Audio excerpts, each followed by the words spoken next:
عزیز طلباء السلام علیکم۔ آج ہمارا جو موضوع ہے وہ پہلے سبق 10th کلاس کی جو ہم نے کلاس لی تھی، اس میں پہلا سبق جو تھا وہ تھا مولوی عبدالحق، جو صنف ادب کے اعتبار سے ایک شخصی خاکہ تھا۔ اب طلباء اس تجسس میں تھے کہ شخصی خاکہ کسے کہا جاتا ہے، تو آج ہم نے اسی عنوان پر، شخصی خاکے کے عنوان پر آج کا لیکچر تیار کرنا۔ تو شخصی خاکہ کہتے کس کو ہیں؟ تو شخصی خاکہ اس کے لغوی معنی ہیں ڈھانچہ بنانا یا مسودہ تیار کرنا۔ سبق کے دوران بھی میں نے چند مثالیں دی۔ تو ڈھانچہ بنانا، جس کو آپ انگلش کے اندر کہتے ہیں اسکیچ بنانا، کسی بھی شخصیت کی تصویر کشی کرنا، اس کی تصویر بنا دینا، یہ اس کے لغوی معنی ہیں ڈھانچہ بنانا۔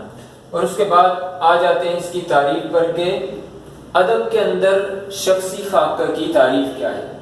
تو شخصی خاکے کی تعریف خاکہ نگاری یعنی خاکہ بنانا ایک ایسی صنف ادب ہے، ادب کی ایک ایسی قسم ہے جس میں کسی شخصیت کے حقیقی خد و خال کو، جس میں کسی شخصیت کے حقیقی خد و خال کو، حقیقی سے مراد ہے کہ جو چیزیں اس شخصیت کے اندر پائی جاتی ہیں انہی کو بیان کرنا، کسی شخصیت کے حقیقی خد و خال کو دلچسپ اور خوبصورت انداز میں قارئین کے سامنے پیش کرنا یا قارئین کے لیے پیش کرنا۔ قارئین کہتے ہیں پڑھنے والے۔ تو اب خاکے کی تعریف ہمارے سامنے ہوگی کہ خاکہ کہتے کس کو۔ پہلی بات، خاکے کے لغوی معنی ہے ڈھانچہ بنانا یا مسودہ تیار کرنا۔ اور اس کے بعد اصطلاحی تعریف آ گئی کہ یہ نثر کی ایک قسم ہے، جیسے مضمون ہے، خط ہے، افسانہ ہے، کہانی ہے، ڈرامہ ہے، ویسے ہی نثر کی ایک قسم جو ہے وہ خاکہ نویسی یا خاکہ نگاری بھی ہے۔ تو اب خاکہ نگاری کہتے ہیں جس میں کسی شخصیت کے حقیقی خد و خال کو دلچسپ اور خوبصورت انداز میں قارئین کے لیے پیش کرنا۔ ایک تو یہ کہ کسی بھی شخصیت کی زندگی کے حالات کو بیان کرنا، تو وہ خاکہ نگاری نہیں ہے۔ ایک تو یہ کہ حقیقت اس کے اندر ہو، اور دوسرا دلچسپ اور خوبصورت انداز بھی اس کے اندر پایا جاتا ہو۔ تو یہ دو باتیں پہلی آ گئی، ایک لغوی معنی اور اس کے بعد اصطلاحی معنی۔ اب اس کے بعد اگلے سٹیپ پر ہم چلتے ہیں کہ خاکہ نگاری کے اندر کون کون سی چیزوں کو مد نظر رکھا جائے گا اور کن کن چیزوں کا خیال رکھا جائے گا۔ خاکہ مکمل کرنے کے لیے چند چیزوں کا جاننا ضروری ہے، جو میں سٹیپ بائی سٹیپ آپ کے سامنے لکھ دیتا ہوں۔ موضوع جو ہے آج کا وہ میں شخصی خاکہ وہ بورڈ پر چھوڑ دیتا ہوں، اور اس کے بعد آ جاتے ہیں ہم کہ خاکہ نگاری کے اندر کون سی چیزوں کا ہونا لازمی ہے جن کے بغیر کوئی بھی خاکہ مکمل نہیں ہو سکتا ہے۔ تو سب سے پہلی جو بات ہے وہ ہے حقیقت نگاری۔ حقیقت نگاری، خاکہ نویس، خاکہ لکھنے والا جو ہے وہ حقیقت نگاری سے کام لے گا کہ جو چیزیں حقیقت میں، ریئل میں اس شخصیت کی زندگی کے اندر موجود ہیں وہ انہی کو لکھے گا، اپنی طرف سے مجازی چیزوں کو اس کے اندر ایڈ نہیں کرے گا کہ کسی اور شخصیت کے جو اچھے پہلو ہیں وہ اٹھا کر اس کے اوپر لاگو کر دیں۔ پھر اس کے بعد دوسری چیز ہے ترتیب۔ خاکہ لکھنے کے لیے ترتیب وار زندگی کو لکھنا ہے۔ اب ترتیب سے کیا ہے؟ جب شروع میں پیدا ہونے کے بعد کے جو حالات ہیں اگر وہ لکھ دیے تو ایک دم مرنے کے نہیں، بلکہ اس کے بعد ان کے بچپن کے کوئی واقعات ہیں، پھر اس کے بعد جوانی کے ہیں، پھر تعلیم کا سلسلہ ہے، فنی اور علمی خدمات ہیں، اس ترتیب سے اس کو لکھنا پڑے گا۔ اور تیسری بات یہ ہے کہ اختصار یعنی خاکہ سوانح عمری نہیں ہے۔ سوانح عمری وہ ہوتی ہے جو زندگی کے تمام حالات کو تفصیل سے بیان کرے۔ اب یہ اختصار کی وجہ سے سوانح عمری اس سے نکل گئی، اور آپ بیتی بھی نہیں ہے جس طریقے سے زندگی کے سارے حالات لکھنا۔ تو خاکے کے اندر سارے حالات نہیں لکھنے ہیں، وہ حالات جو ضروری ہیں، تو اس کے اندر اختصار کو بھی مد نظر رکھ لینا ہے۔ اور چوتھی بات جو ہے وہ ہے غیر جانبداری۔ خاکہ نگار جو ہے وہ جانبداری سے کام نہیں لے گا، طرفداری نہیں کرے گا، بلکہ حقیقت پسندی سے کام لے گا۔ اگر کوئی بات ایسی ہے جو قابل تعریف نہیں ہے تو وہ لکھنی ہے تو اس کے اندر ایسا عنصر نہ آئے کہ اس کے اندر جانبداری نظر آئے۔ غیر جانبداری سے خاکہ نویس کام لے گا۔ اور اس کے بعد نمبر 5 پر آ جاتے ہیں موزون یا مناسب الفاظ۔ ایسے الفاظ کا چناؤ کرے گا خاکہ نویس کہ پڑھنے والے کو تلذذ آئے اور مزہ آئے۔ ایسے الفاظ نہ ہوں کہ جو انسان کو پڑھنے میں سمجھ ہی نہ آتے ہیں۔ اور اس کے بعد نمبر 6 پر آ جاتا ہے منظر کشی، یعنی زندگی کے حالات کو اس انداز میں ترتیب دیا جائے، اس انداز میں بیان کیا جائے کہ وہ منظر ایسے لگے کہ آپ کے سامنے آئے۔ اگر اس انداز میں بیان کیا جائے روکھے پھیکے انداز میں، اس سے پڑھنے والے کو تلذذ اور اس کا انٹرسٹ اس کے اندر نہیں رہے گا۔ تو منظر کشی بھی اس کی ایک اہم بنانے کے اعتبار سے ایک اہم اس کا جزء ہے۔ پھر اس کے بعد آ جاتا ہے واقعہ نگاری۔ نمبر 7 واقعہ نگاری۔ اب واقعہ نگاری کے اندر بھی خاکہ نویس کو پتہ ہونا چاہیے کہ کون سا واقعہ لکھنا ہے اور کس ترتیب سے لکھنا ہے۔ یہ نہیں ہے کہ زندگی کے تو ایک شخصیت کے ہزاروں واقعات ہوتے ہیں، وہ سارے کے سارے نہیں لکھنے ہیں بھائی۔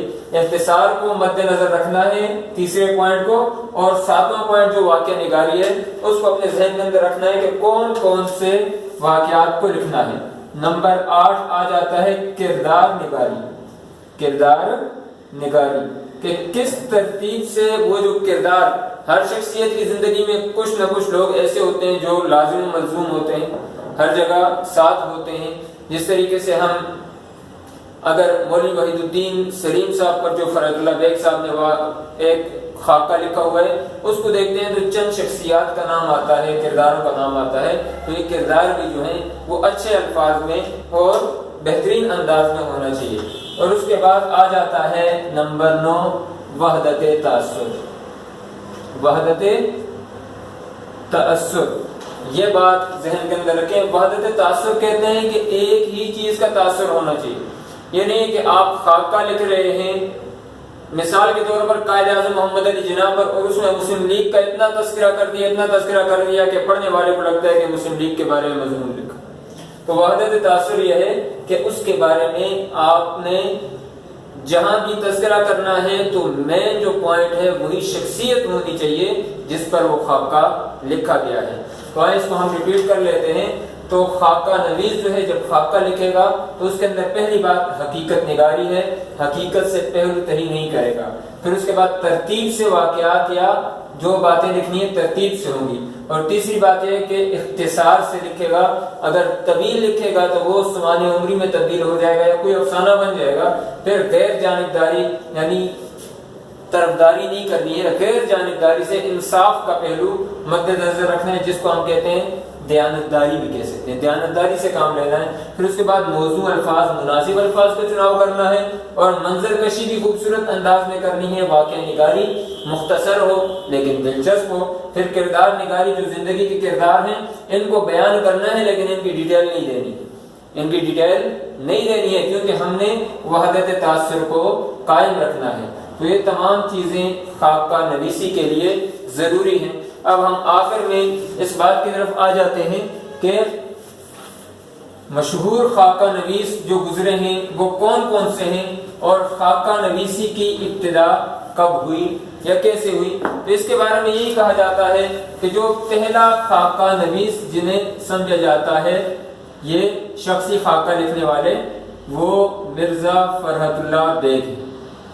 مرزا فرحت اللہ بیگ، ان سے پہلے بھی لوگوں نے خاکے لکھے ہوں گے لیکن جو شہرت مرزا فرحت اللہ بیگ ان کو حاصل ہوئی، ایسی شہرت شاید ہی کسی کو حاصل ہوئی ہو۔ اور بھی بہت سارے لوگوں نے خاکے لکھے لیکن مرزا فرحت اللہ بیگ نے جو خاکے لکھے ہیں ان میں سے مشہور جو خاکے ہیں وہ ایک وصیت کی تعمیل، ایک وصیت کی تعمیل، یا آپ سیکنڈ ایئر کی بک میں پڑھ لیں گے، یہ مولوی وحید الدین سلیم صاحب پر لکھا گیا ہے اور بہت ہی دلچسپ خاکہ ہے۔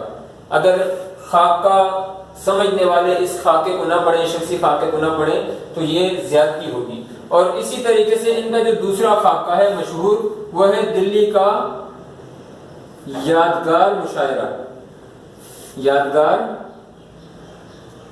مشاعرہ، اور اس کے اندر مرزا فرحت اللہ بیگ نے دلی کے جتنے بھی مشہور شعراء ہیں ان کا خاکہ اس انداز میں، خوبصورت انداز میں پیش کیا ہے کہ پڑھنے والا یوں سمجھتا ہے کہ وہ سارے کے سارے شعراء ہمارے سامنے ہیں۔ اور ایک خاکہ جو انہوں نے اپنے استاد ڈپٹی نذیر احمد صاحب پر لکھا، نذیر احمد کی کہانی، احمد کی کہانی، کچھ میری کچھ ان کی زبانی، ان کی زبانی۔ یہ خاکہ جب انسان پڑھتا ہے تو ایسے لگتا ہے جیسے نذیر احمد صاحب زندہ و جاوید ہو کر ہمارے سامنے آ کر بیٹھے ہوئے اور ان کی زندگی کی ایک کتاب کھل گئی ہے، جیسے ایک فلم دیکھی جاتی ہے، اس ترتیب سے انہوں نے اس کے اندر الفاظ کو اور منظر کو اور حقیقت نگاری کو اور غیر جانبداری کو اس خوبصورت انداز میں پیش کیا ہے۔ تو مرزا فرحت اللہ بیگ صاحب جو ہیں یہ مشہور خاکہ نویس ہیں اور اردو کا پہلا شخصی خاکہ نگار انہیں تسلیم کیا جاتا ہے یا سمجھا جاتا ہے۔ ان کے علاوہ جو ہیں مشہور خاکہ نگاروں میں مولوی عبدالحق صاحب، مولوی عبدالحق بابا اردو، انہی پر ہم نے سبق بھی پڑھا ہے اور انہی پر شخصی خاکہ شاہد احمد دہلوی صاحب نے لکھا ہے۔ اب مولوی عبدالحق صاحب جو ہیں ان کے جو مشہور خاکے ہیں، ایک آپ کی اسی بک میں آ جائے گا نام دیو مالی، نام دیو مالی، اور اس کے علاوہ مولوی صاحب کا جو دوسرا خاکہ مشہور ہے چند ہم اثر، اور اسی طریقے سے ان کا ایک اور خاکہ جو ہے نور خان، یہ بھی بڑا مشہور ہے۔ تو بیٹا آج کے لیکچر کے اندر ہم نے چند باتیں بلکہ ڈیٹیل میں بیان کی کہ شخصی خاکہ کسے کہتے ہیں۔ تو شخصی خاکہ جو اس کے لغوی معنی ہیں ڈھانچہ بنانا یا مصورات تیار کرنا، اور اصطلاحی تعریف ہم کہتے ہیں کہ خاکہ نگاری ایک ایسی صنف ادب ہے، نثر کی وہ صنف ہے جس میں کسی شخصیت کی زندگی کے حالات جو حقیقی ہیں ان کو خوبصورت اور دلچسپ انداز میں قارئین کے لیے پیش کر دینا، اور جو چیزیں خاکہ نگار کے لیے ضروری ہیں وہ بھی ہم نے ترتیب سے، حقیقت نگاری ہو گئی، اختصار ہو گئی، منظر کشی ہو گئی اور کردار کشی ہو گئی، اور وحدت تأثر جو مین پوائنٹ ہے ان کا آپ نے لازمی یاد رکھنا ہے۔ پھر مشہور خاکہ نویس جو اردو کے گزرے ہیں ان میں مرزا فرحت اللہ بیگ صاحب اور اس کے بعد مولوی عبدالحق صاحب۔ مرزا فرحت اللہ بیگ کے ہم نے چند خاکوں کے نام آپ کے سامنے لکھے، ڈپٹی نذیر احمد کی کہانی، کچھ میری کچھ ان کی زبانی، اور ایک وصیت کی تعمیل، اور دلی کا یادگار مشاعرہ۔ مولوی عبدالحق صاحب کے جو مشہور خاکے ہیں نام دیو مالی، چند ہم اثر اور نور خان، یہ ان کے مشہور خاکے ہیں۔ اب اس کے بعد انشاءاللہ ہمارا جو اگلا لیکچر ہوگا اسی گرامر کے اعتبار سے ہوگا، ایکسرسائز کے اندر جو گرامر آئی ہے وہ انشاءاللہ ہم آپ کے سامنے بیان کریں گے۔ اور آج جو ہے تمام اسٹوڈنٹ خاکے کی تعریف، اس کے جو عناصر ہیں جن سے مل کر بنتا ہے، اور مشہور خاکہ نویسوں کے نام اور ان کے خاکوں کے نام اپنی کاپی کے اوپر تحریر کریں گے اور مجھے سینڈ کر دیں گے۔